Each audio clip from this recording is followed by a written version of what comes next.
नमस्कार. आज सकाळी-सकाळी रेडी होऊन चालली होती मनालीच्या घरी. आज होता मनालीचा बांगड्या भरायचा कार्यक्रम. मनाली किती सुंदर दिसतीये ना. ही सुद्धा आमच्या आईचीच साडी आहे, जी आमच्या आईची फेव्हरेट साडी होती आणि इथे तेजू मनालीला पैंजण घालत होती. इथे मनाली अभिचं फोटो सेशन चालू झालं. टचवूड दोघांचा पेअर किती सुंदर वाटतोय ना. इथे मनाली बरोबर आम्ही सुद्धा फोटो सेशन करून घेतले. इथे थोडंसं तेजू, मी, मनाली आमची थोडी इथे मस्ती चालू होती आणि त्याचबरोबर आमचा बांगड्या भरायचा कार्यक्रम चालू झाला.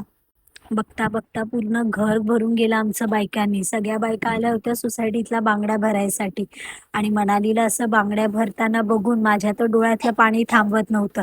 तिचा हात चुड्यांमध्ये किती सुंदर दिसतोय ना, म्हणजे आत्ताच ती मला ब्राईड वाटत होते. मला माझे इमोशनच कंट्रोल होत नव्हते मनालीला बघून. माझी छोटीशी बहीण पटकन मोठी झाल्यासारखी वाटत होती, की कोणीतरी फास्ट फॉरवर्ड केलंय. मी सुद्धा आज कमीत कमी 8 वर्षानंतर, माझ्या लग्नानंतर पहिल्यांदा बांगड्या भरायला बसली.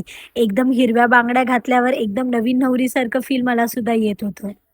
नंतर आमच्या दादाने पहिले देवाला गाराणे घातले, की "देवा बाबा, काय ते सगळं नीट होऊ दे माझ्या बहिणीचं लग्न आणि आमच्या सगळ्या वडिलांचा आशीर्वाद राहू दे." तिकडून आम्ही गेलो स्टेशनला.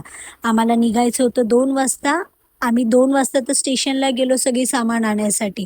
कारण की कोण करणार? करता-धरता जे पण काही लग्नातलं आहे आम्हीच आहे. बिचारी आमची ब्राईड बघा, निघता-निघता पण पूर्ण अख्खं आमचं चालूच होतं. इथे मी आणि म्हणाली एका कोकोनटमधून पाणी पीत होतं. म्हणजे आम्हाला एवढं हसायला येत होतं. सो फायनली 6 वाजता आम्ही निघालो. इथे सगळ्या कारवर मनाली अभिची वेड्सच्या स्टिकर लागले होते, कारण की आमचं डेस्टिनेशन वेडिंग होतं. त्याच्यामुळे जर काही सामान राहिलं परत येणं शक्य नव्हतं.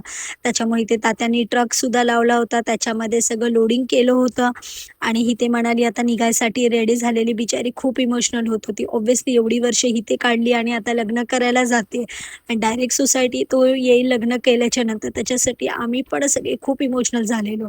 अमरने पहिली मनालीची नजर काढून घेतला आणि आम्ही निघालो आमच्या पुढच्या प्रवासासाठी आणि जाता जाता ह्या आमच्या सगळ्या लाईनीमध्ये गाड्या लागलेल्या. कमीत कमी 6 ते 7 आमच्या गाड्या होत्या. आम्हाला निघता निघता बरंच लेट झालं होतं. 4ला व्हेन्यूवर पोचायचं होतं. तिथे 9 वाजेपर्यंत तर आम्ही फक्त इथे श्रीदत्तलाच पोचलो होतो. त्याच्यामुळे एवढी भूक लागलेली की सगळ्यांनी पहिला चहा नाश्ता करून घेतला, छोटासा एक ब्रेक घेतला. त्याच्यानंतर आम्ही पोचलो आमच्या फायनल डेस्टिनेशनला. फायनली स्ट्रगलनंतर पोहोचलो डेस्टिनेशनला. इथे रोहित आणि अमरने ह्यांची परत नजर काढून घेतली आणि दोघांना विलामध्ये एंटर केलं. हा होता आमचा बोईसरचा विला.